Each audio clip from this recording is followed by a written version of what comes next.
মরক্কোর এই যে মুসলমানরা যারা স্পেনে গেছিল নদী সাগর পাড়ি দিয়ে, যেটা আমরা দেখেছি, আমাকে কিন্তু এরা ভীষণ হতাশ করলো, ভীষণ হতাশ করলো।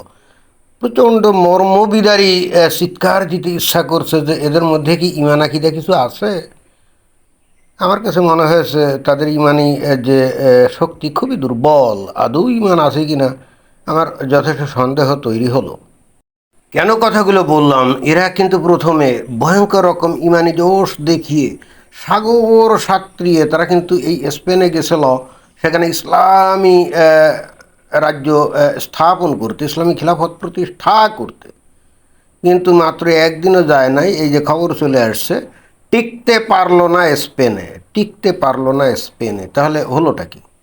তো এই খবর কি আমাকে আনন্দ দিবে নাকি নিদারুণ মর্মবেদনা দিবে বলেন? এই হেতু অত্যন্ত মর্মবেদনা নিয়ে, মনের যাতনা নিয়ে আমি ভিডিওর অবতারণা করতে বাধ্য হচ্ছি, যেটা আমার কিন্তু কঠিন কালেও আমি স্বপ্নে দেখি নাই যে এই ধরনের একটা ভিডিও আমাকে করতে হবে। তো ঘটনা কি, আমরা একটু ওই ভিডিও ক্লিপ, মানে খবরের ভিডিও ক্লিপ, সেখান থেকে আমরা প্রথমে হালকাভাবে একটু অবগত হই, তারপরে সব বিস্তারে বলা যাবে। দল বেঁধে ট্রাকের পিছনে চড়ে ফিরতি যাত্রা, কেউ আবার পায়ে হেঁটেই ফিরছেন নিজ দেশ মরক্কোয়। হাজার হাজার মানুষ ছাড়ছেন স্পেনের ছিটমহল সিউতা।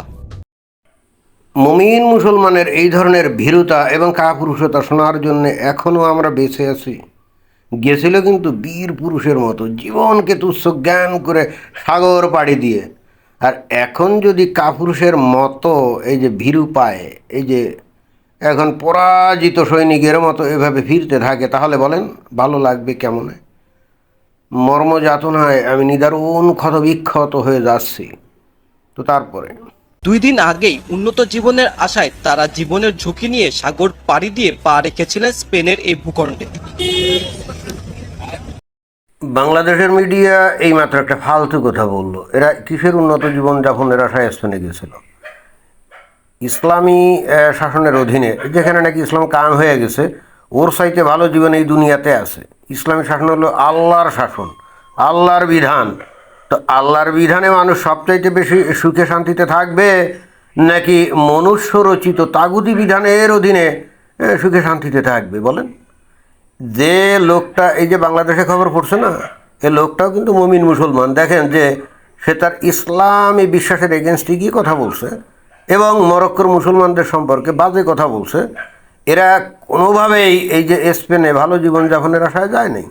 তারা গেছিল তাদেরই পূর্বপুরুষ আজকে থেকে কত, সেই প্রায় 1200 বছর আগে, যখন এরাই একবার এই জিব্রাল্টার এই স্ট্রেইট মানে প্রণালী পাড়ি দিয়ে এই স্পেন দখল করছিল এবং স্পেনে তারা খিলাফত প্রতিষ্ঠা করছিল না, ইসলামী সাম্রাজ্য প্রতিষ্ঠা করছিল না। পরবর্তীতে খ্রিস্টানরা ঐক্যবদ্ধ হয়ে এখান থেকে এই যে এই মুসলমানদেরকে ঝেঁটিয়ে বিদায় করছে, কারণ তারা তখন আবার তাদের ধর্মীয় জোশে, অর্থাৎ খ্রিস্টানরা তাদের খ্রিস্টান ধর্মীয় জোশে উদ্বুদ্ধ হয়ে এই ইসলামকে এখান থেকে ঝেঁটিয়ে বিদায় করছে। কারণ তাদের কাছে মনে হয়েছে ইসলাম হলো একটা অসভ্য এবং বর্বর আদর্শ এবং অ্যান্টিক্রাইস্ট আদর্শ, এবং সেই কারণে তারা খ্রিস্টান ধর্মের ভিত্তিতে ঐক্যবদ্ধ হয়ে এখানে মুসলমানদেরকে ঝেঁটিয়ে বিদায় করছিল। কিন্তু ইসলাম তো একমাত্র সত্য ধর্ম, আল্লাহর কাছ থেকে একটা, রাইট? তো সেই কবে ঝেঁটিয়ে বিদায় করছে, তো এখন সেই লিগ্যাসি অনুসরণ করে আজকে এই একই মুসলমানরা এই যে সাগর পাড়ি দিয়ে, এই যে সাঁতার কেটে তারা যে স্পেনে গেছিলো এখানে কি ভালো জীবনযাপনের আশায়? এরা গেছিলো এখানে ইসলাম প্রতিষ্ঠার জন্যে। সেই আজকে থেকে 1200-1300 বছর আগে যে লিগ্যাসি তারা, যে ইসলামী সাম্রাজ্য তারা এখানে প্রতিষ্ঠা করছিল, সেটাকেই উদ্ধার করে এখানে ইসলামী খিলাফত প্রতিষ্ঠার জন্যে এখানে গেছিলো। তাও কত, 60,000। ভালো জীবনযাপনের আশায় কি 60,000 লোক যায়? ভালো জীবনযাপনের আশায় তো কয়েক শত বা কয়েক হাজার যেত, কিন্তু 60,000 এটা তো একটা বিশাল সেনাবাহিনীর মতো, রাইট? তো এরা তো গেছে ইসলামী সাম্রাজ্য প্রতিষ্ঠা করার জন্যে। বাংলাদেশের মিডিয়া বলছে ভালো জীবনযাপনের আশায়। ইসলামকে এইভাবে অপমান অপদস্থ করে এই যে বাংলাদেশের মিডিয়া, তারপরও বাংলাদেশের তৌহিদি জনতা এদের বিরুদ্ধে যে কেন কিছু বলে না, এইটাই মাঝে মাঝে আমি বুঝি না। দেশে ফেরা অভিবাসন প্রত্যাশীদের অভিযোগ, স্পেনের সিউতায় অমানবিক নির্যাতনের শিকার হয়েছেন তারা। টানা 48 ঘন্টা ভুগেছেন খাদ্যের অভাবে। مع المغرب كامل স্পেন বলছে তারা আমাদের সাথে ভালো ব্যবহার করেছে, কিন্তু তা সত্যি নয়। তারা সব দোকানপাট বন্ধ করে দিয়েছে, আমাদের বাঁচার কোনো উপায় রাখেনি। ولادهم عيالاتهم এর কথা শুনে কি মনে হচ্ছে না যে এই মুসলমান নামের কলঙ্ক একটা মানে মুনাফিক ছাড়া আর কিছুই না? এরা স্পেন দখল করতে গেছে 60,000। তো এখন স্পেন দখল করতে গেলে স্পেনে তো ওখানে খ্রিস্টানরা আছে না, ওখানে ওখানে সরকার আছে না, তো ওরা কি এদেরকে স্বাগত জানাবে? কারণ ওরা তো জানে যে এরা এই স্পেন দখল করে সেখানে ইসলামী সাম্রাজ্য প্রতিষ্ঠা করবে। তাহলে স্পেনের যে লোকজন, স্পেনের সরকার, স্পেনের নাগরিক, তারা তো এদেরকে বাধাই প্রদান করবে, তাই না? এটাই তো স্বাভাবিক। কেউ তো মনে করেন আপনার বাড়িতে কেউ আক্রমণ করতে আসছে, আপনি তো তাকে বাধা দেওয়ার চেষ্টা করবেন। আপনি তো অবশ্যই তাকে ডেকে ঘরে নিয়ে বসিয়ে বলবেন না যে খাও লও ঘুমাও তারপরে আমার বাড়িঘর দখল কর, এরকম বলে কেউ? পাগল ছাগল ছাড়া এ ধরনের চিন্তাভাবনা, উদ্ভট চিন্তাভাবনা কিছু কেউ করে? তো এই মরক্কো থেকে এরা গেছে ওই জায়গা স্পেন দখল করে। দেখেন যে এরা যে আসলেই দখল করতে গেছিলো সেটা কিন্তু এদের সংখ্যা বলে দেয় 60,000। 60,000 মমিন মুসলমান তারা একটা দেশে হঠাৎ করে 24 ঘন্টার মধ্যে ঢুকে পড়লো। এইটা কি ভালো জীবনযাপনের আশায় নাকি ওই দেশ দখল করার জন্য গেছিলো? আসলে এখানে মিথ্যা কথা বলছে, এই ছেলেটাও মিথ্যা কথা বলছে। গেছিল দখলের আশায়, এখন যে কোনোভাবে হোক স্পেনীয়রা তারা দেশপ্রেমে অথবা তাদের ধর্মীয় প্রেমে উজ্জীবিত হয়ে এদেরকে প্রতিহত করছে। অর্থাৎ তারা তাদের দেশকে রক্ষা করছে এদের হাত থেকে, এই বহিরাগত এই শত্রুর হাত থেকে তাদের দেশকে রক্ষা করছে। আর এসে বলছে আমাদেরকে এরা খাইতে দেয় না, মানে অভিযোগ করছে। মানে এটা কোন ধরনের কথা? মানে এরা বলতে চাচ্ছে এরা জিহাদ করবে, বিভিন্ন দেশ দখল করবে, আর যেখানে গিয়ে জিহাদ করবে তারা তাদেরকে স্বাগত জানাবে। আরে মুসলমানরা তাদের ধর্মকে একমাত্র সত্য ধর্ম ভাবতে পারে, কিন্তু অমুসলিমরা তো ইসলামকে একটা বর্বর অসভ্য ধর্ম মনে করে, তাই না? এটাই তো মনে করে। ইন্টারেস্টিং ব্যাপার হলো এই মুসলমান এটা কোশ্চেনকালে কল্পনাই করতে পারে না যে অমুসলিমরা ইসলাম সম্পর্কে কী ধারণা করে। তো দেখেন এ কত বড় কাপুরুষ এবং মুনাফেক। এদেরই পূর্বপুরুষ দেখেন কি কর্মকাণ্ড করছিল, ইতিহাসের পাতায় আমরা সেটা দেখি। স্পেন জয়ের প্রধান মুসলিম সেনাপতি ছিলেন তারিক ইবনে জিয়াদ। 711 খ্রিস্টাব্দে তিনি প্রায় 7,000 থেকে 12,000 সৈন্য নিয়ে উত্তর আফ্রিকা মানে ওই মরক্কো, ওই উত্তর আফ্রিকার ওই দেশটাই হলো সে মরক্কো। উত্তর আফ্রিকা থেকে প্রণালী পেরিয়ে ওই জিব্রাল্টার প্রণালী যেটা নাকি এরাও পার হয়েছে, প্রণালী পেরিয়ে আইবেরিয়া উপদ্বীপে অবতরণ করেন।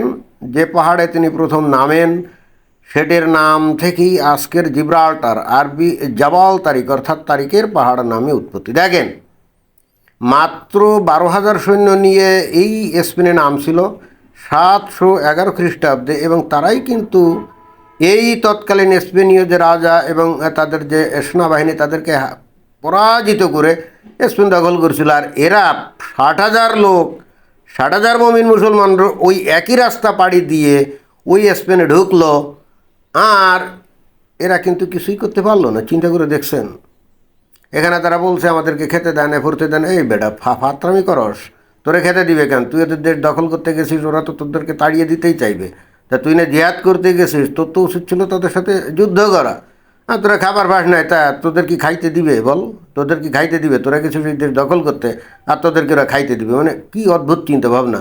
আর যদি খাইতে দিতে না দেয় তাহলে যুদ্ধ করে জিতে ওদের খাদ্য খাবার দখল করবি, গনিমতের মাল হিসাবে। এটাই তো তোর দায়িত্ব ছিল, তুই তো সে দায়িত্ব পালন করতে পারিস নাই। তোরা দল বেঁধে গেছিলি ওইদের দখল করতে, ওখানে ইসলামী সাম্রাজ্য কায়েম করতে। সেখানে অবশ্যই যারা ইহুদিন আসারা কাফের মুনাফিক মুরতাদ মুশরিক যারা আছে তারা তো তোদেরকে স্বাগত জানাবে না, তারা তো তোদেরকে খাবার দিবে না। তোদেরকে কী করতে হবে? জোর করে দখল করতে হবে। এবং আমরা দেখছি সেটা তোরা করছিলি, বিভিন্ন দোকানপাটে গিয়ে লুট তোরা যেগুলো করছিলি, কিন্তু ওদের সেনাবাহিনী চলে আসায়, পুলিশ চলে আসায় এটা পারিস না। কিন্তু সেক্ষেত্রে তোরা যদি দমে যাস তাহলে এক্ষেত্রে আল্লাহর সাথে কি বিট্রে হলো না? আল্লাহ বলছে জিহাদ করো, এবং ওই জিহাদে তুমি মরে গেলে শহীদ হয়ে বেহেশতে চলে যাইবা। তো তুমি এইবার ওরা প্রতিরোধ করলো আর তুমি পিছ হটে চলে আসলে, এটা তো মুসলমানের কাজ না, এটা তো মুসলমানের কাজ না। আর তুমি যে 24 ঘন্টা বা 48 ঘন্টা খাও নাই, খোদ নবী নিজে ইসলাম প্রচারের জন্য এরকম কত না খেয়ে থাকছে, পেটে পাথর দিয়েছিল না, তারপরেও কি উনি পিছপা হয়েছিলেন? হন নাই। তো তোমরা কিসের নবীর শিক্ষা অনুসরণ করো? কেমন চিন্তা ভাবনা এদের দেখছেন, মানে আশ্চর্য হয়ে গেলাম আর কি। এবং এই হেতু আমি দুঃখ পাইলাম যে এরা গেল দখল করতে না পেরে, এই যে ফেরত আসলো, তাহলে এটা তো ওয়ান কাইন্ড অফ কী বলা যায়, ইসলামের পরাজয়, তাই না?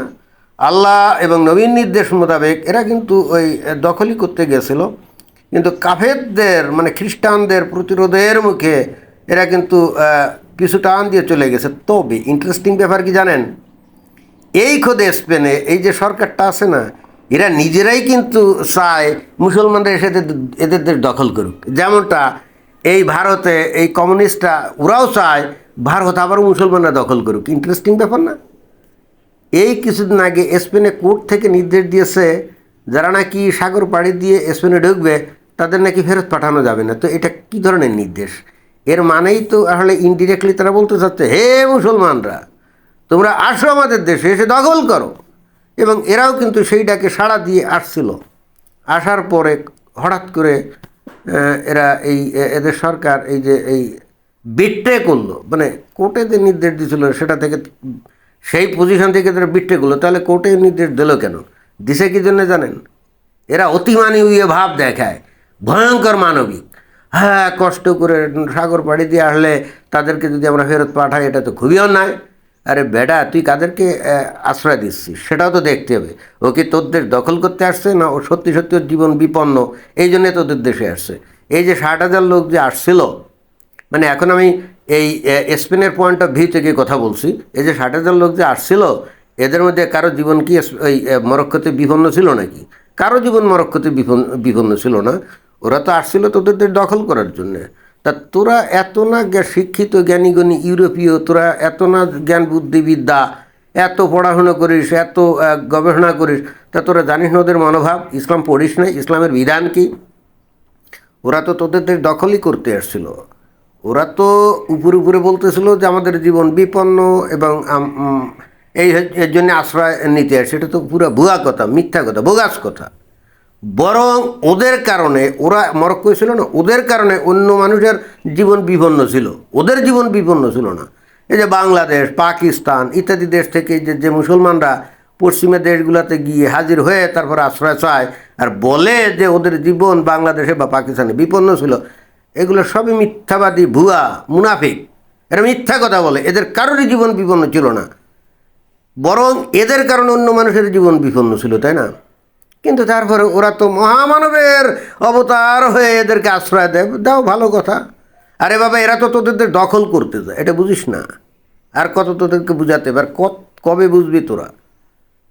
যাই হোক, মহানুভবতা দেখাইছিল যে যারা নাকি সাগর পাড়ি দিয়ে আসবে তাদের ফেরত পাঠাবে না। ব্যাস, শোনা মাত্রই মরক্কো থেকে হাজারে হাজারে লোক ঠিকই জীবন বাজি রেখে স্পেনে চলে আসছে। হ্যাঁ, আমাদেরকে এত আর ফেরত পাঠাবে না, অসুবিধা কি? আর এখানে উদ্দেশ্য কিন্তু একটাই, দেশ দখল করা, অন্য কিছু না।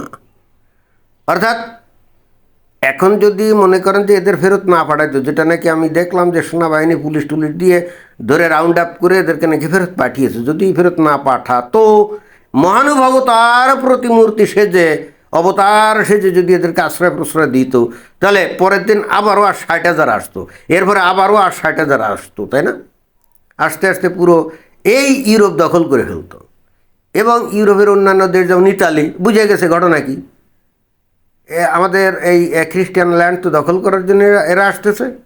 সাথে সাথে ইতালি বলছে যে তোমাদের সাথে ইউরোপীয় ইউনিয়নের যে চুক্তি ছিল যে অবাধ যাতায়াত, এটা বন্ধ। কারণ তোমরা অতি মানবিকতা, অতি মহত্ব দেখিয়ে এমন মানুষদেরকে তোমরা তোমাদের দেশে ঢুকাচ্ছ যারা নাকি আমাদের দেশ এসে দখল করে খালি নিবেই না, ধ্বংস করে দিবে সব কিছু, সভ্যতার শেষ চিহ্নটুকু ধ্বংস করে দিবে। কারণ ইউরোপীয় সভ্যতার যা কিছু আছে সবই তো ইসলাম বিরোধী, তো এগুলোকে তারা ধ্বংস করবে না। এখন জর্জিয়া মেলোনি বলছে না, এগুলো হতে পারে না। স্পেনের বামপন্থী সরকার, তোমরা বিশাল মানবিক হয়ে গেছো, ইটস ওকে, এইগুলো করে তুমি তোমার দেশটাকে টোটালি নিয়ে তুমি সুইসাইড করতে পারো, it's okay, it's up to you, you can commit suicide massively, it's up to you, and you can let your country to be destroyed by the invaders come from Morocco, it's okay, no problem at all, but we are not gonna allow this to happen in our country, in Italy, right? এটাই তো Georgia মেলোনির বক্তব্য, তো এটাই ছিল, right? এটাই তো। আমি এতক্ষণ ধরে এই যে ইউরোপীয় প্রেক্ষাপটে কথা বললাম, এখন আবার একটু মুসলিম প্রেক্ষাপটে যেতে হবে। সেটা হলো যে এই যে মরক্কোর এই লোকজনগুলো এরা দখল করতে আসছিল, কিন্তু আসলে কাপুরুষ। এদের ইমানি জোশ বেশ কম, দুর্বল, আসলে দুর্বল।